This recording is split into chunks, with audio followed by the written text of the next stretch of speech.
This movie made me want to rewatch Beethoven.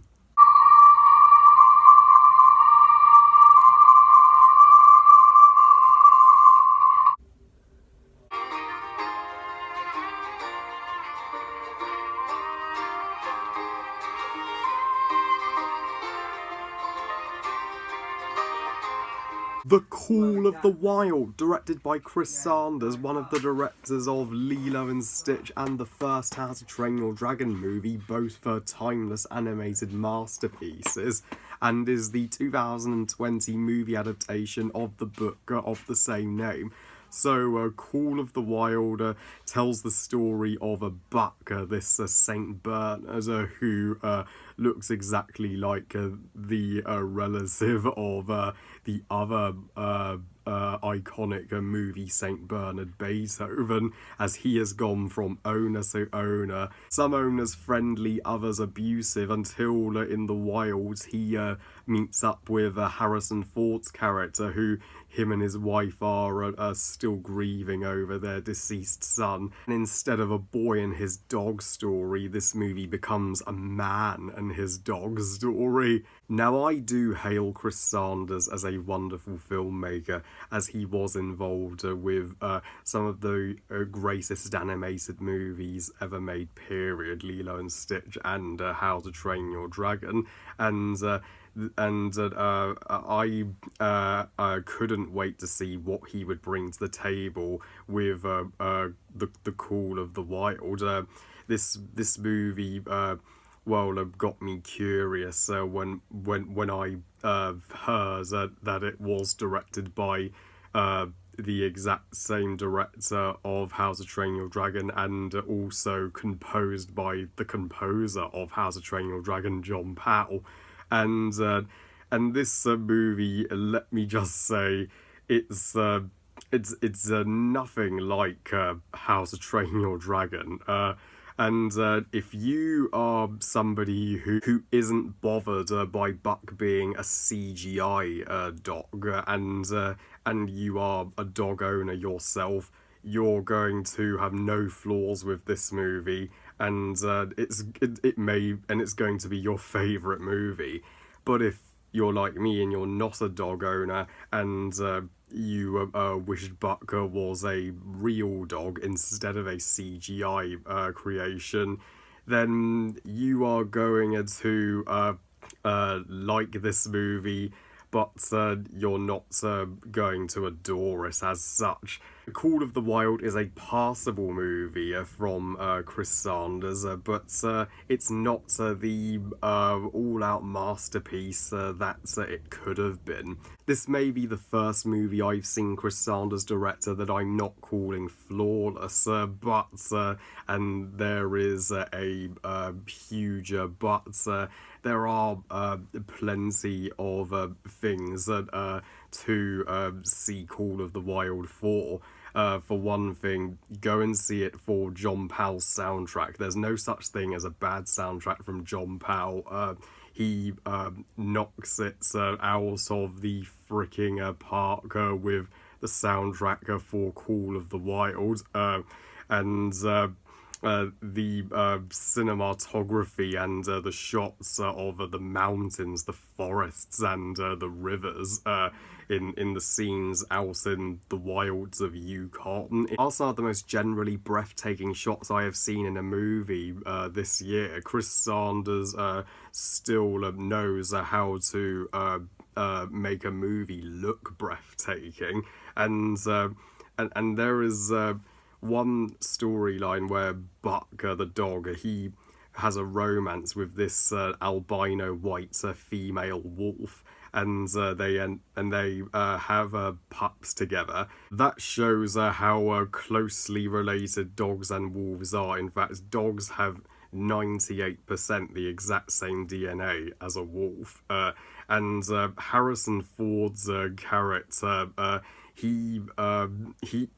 I'd say his storyline was even more compelling than Buck's storyline, because Harrison Ford, for one thing, was the live action protagonist of this movie. So you do feel for him a little more. I mean, I mean, after he lost his son, he Buck is the thing that gets him back on his feet. And Harrison Ford hasn't had a live action role in a movie since Blade Runner 2049, and he also voiced Rooster in Secret Life of Pets 2 last year, and had a surprise cameo as a vision of Han Solo in The Rise of Skywalker. The Harrison Ford's character does receive a dark ending in this movie, which is the one scene that closest resembles the darker tone of the original book.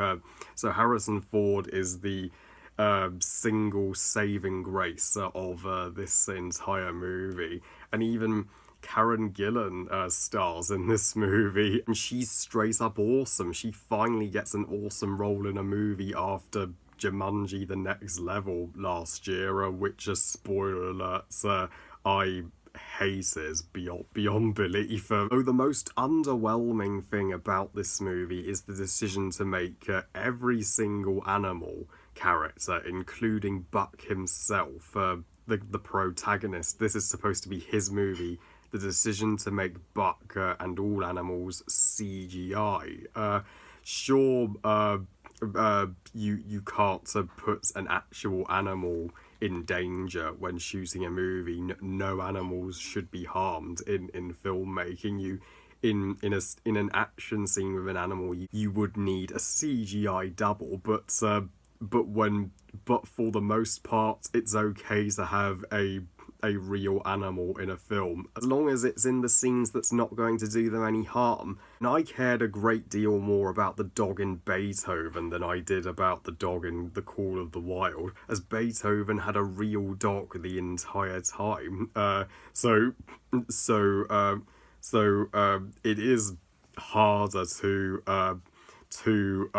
root for a dog that you know in your brain doesn't exist, and is never there with Harrison Ford. Harrison Ford is interacting with nothing, and I mean, even the other wolves that are CGI, and there's a CGI bear, and it's as if the visual effects artist forgot to study the behaviour and movements of the animals before editing them into the movie. If you used actual animals, this wouldn't be an issue, and you needed to deal with, well, a CGI dog for the first 30 minutes of this movie, because Harrison Ford's character doesn't appear until the middle of the movie.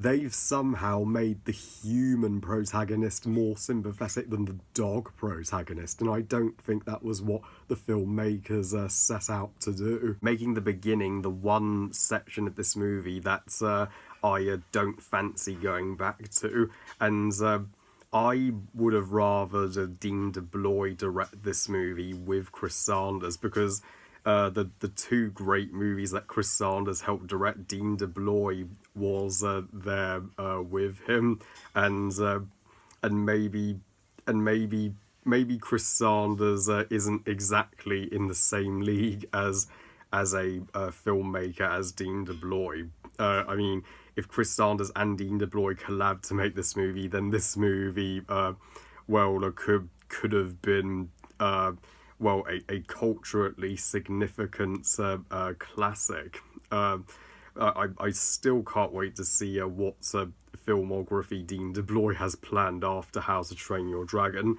but as it stands, the Call of the Wild is for all dog lovers. This movie is a love letter to those of you who have a dog, and I've personally never been a dog owner. Me and my family are just cat owners, but we still adore dogs. Whenever me and my mum go for a walk, nearly every single neighbour in our neighbourhood is a dog owner and they take their dog for a walk. And we love to say hello to them. So even though The Call of the Wild is my least favourite movie that Chris Sanders has directed, there are still freaking superb things in it, and it is a decent family movie that I would personally recommend you take your kids to see more than Sonic. I give The Call of the Wild 3 stars out of 5. Good movie. We've seen Chris Sanders direct a movie after How to Train Your Dragon.